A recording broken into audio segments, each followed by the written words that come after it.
Beren sa medalya Milagrosa niadtong Nobyembre 27, 1830 sa Paris, France ang mahal nga Birhen Maria nagpakita kang San Catherine Labour, usa ka madre sa Sisters of Charity.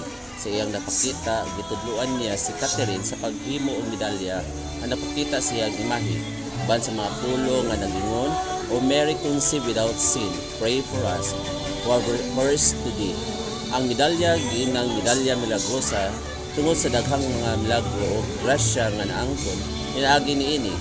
Ang Birhen nga medalya milagrosa nag-agwak sa mga tao sa pagtuo, pag-ampo o pagsalig sa iyang gahom sa pagtabang sa mga nanghanlan.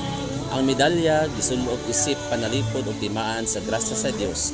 Daghan mga tao nagsinati ug nagkaayo sa lawas spiritu ug ang milagro human nila gisulod ug himo ang debosyon sa medalya. Ang debosyon sa Birhen Medalya Milagrosa dali nga gidawat sa tibuok kalibutan. Ang sibawang Katoliko nag-ila niini is usa ka dakong panalangin o giahawag nga deboto nga nagpadayon sa pag-ampo o pagtuo.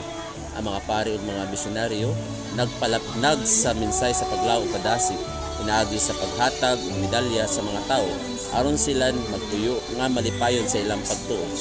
Ang pista sa Birhen Medalya Milagrosa ginasaulog matag Nobyembre 27 aron paghinumdum sa iyang mga nagpakita sa gahom sa medalya nga nagdala og grasya ug tabang sa mga katawhan.